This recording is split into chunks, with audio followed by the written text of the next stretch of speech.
Back in the learning classes. और आज हम बात करेंगे फर्स्ट फ्लाइट के चैप्टर 10 की और सरमन एट ब्रानस, यानी कि पहला उपदेश जो दिया था उसके बारे में। किसने दिया था आप सबको पता होगा, बुद्ध, महात्मा बुद्ध जिनको बोला जाता है। और उनके बचपन का नाम ऐसे सिद्धार्थ था, लेकिन हिस्ट्री की बात है, हम अंग्रेजी की बात करते हैं। तो ये एक राजकुमार थे जिन्होंने बहुत ज्यादा दुख नहीं देखे थे क्योंकि लविश लाइफ जी थी। और जब इनको 4 साल तक ये पढ़ के आए थे वहां पर वृद्ध आश्रम में जाकर, उन्होंने शास्त्रों के बारे में पढ़ा था। और जब 4 साल के बाद लौटे तो उनकी शादी हो गई। उनका एक लड़का हुआ जिसका नाम राहुल था। इसके अलावा ये एक बार घूमने के लिए जा रहे थे रथ से, तो इनको 4 लोग दिखाई दिए। सबसे पहले इन्होंने देखा कि एक सिख, एक बीमार व्यक्ति दिखाई दिया। उसके बाद उन्हें उन्होंने एक बूढ़ा व्यक्ति दिखाई दिया।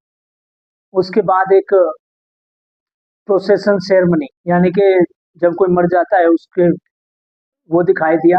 और फिर लास्ट में एक मोंक यानी कि साधु दिखाई दिया। तो उन्होंने पूछा ये क्या है, तो उन्होंने बताया जी महाराज, ये राजकुमार, ये तो आम बात है, इंसान को एक दिन ये चीजें होनी है, बीमारी से मर जाना है, बूढ़ा हो जाना है, और है क्या। तो उन्होंने सोचा कि क्यों ना।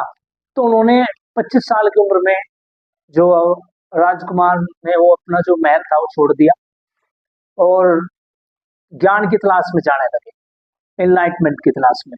इसके अलावा ये कहानी जो शुरू होती है गौतमी बुद्ध के बारे में है, जो कि उनकी एक शिष्य थी, लेकिन बताया जाता है कि उसके बाद बनी, लेकिन उसका लड़की की डेथ हो जाती है। जब लड़की की डेथ होती है तो वो सबको कहती है कि डॉक्टर को बुलाओ, यहाँ जाओ वहां जाओ। तो कोई उनको बताता आप एक काम करो, महात्मा बुद्ध के पास चले जाओ। वो महात्मा बुद्ध के पास जाते हैं और महात्मा बुद्ध कहते हैं, महात्मा बुद्ध को बोलते हैं महाराज इसको आप ठीक कर दो। सबने आप ही का नाम लिया कि आप ठीक कर सकते हो, उसको जीवित कर सकते हो।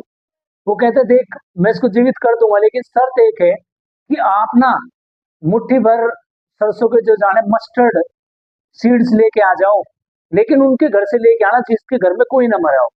वो जाती है, देखती है कि भाई उड़े, ये तो भाई जिस घर में जाए, किसी के फादर है तो किसी की मदर है, किसी के दादा है, किसी के भाई है, बहन है, यानी कि हर घर में वो जाती है। लोग मस्टर्ड तो देने के लिए तैयार थे, लेकिन ये कहने के लिए तैयार नहीं थे कि उनके घर कोई नहीं मरा था। तो आखिरकार शाम को निराश हो जाती है और टिमटिमाती हुई लाइट को देखती है। वो कहते हैं कि जीवन भी, सोचते जीवन भी इसी तरह का है, अक्सर भंगुर है, आज है कल नहीं है, ऐसे ही चलता रहता है। और वो सोचते कि आखिरकार मैं विलाप क्यों करूं, जब इंसान को मरना ही है, जब चीजें करनी है तो इतना क्यों। वो कहते हैं कि जो समझदार या जो विद्वान लोग होते हैं ना, वो मौत के ऊपर विलाप नहीं करते कभी भी। वे विचार करते हैं कि भैया ये हर किसी को आनी है। वे बताते हैं कि एक ऐसी चीज है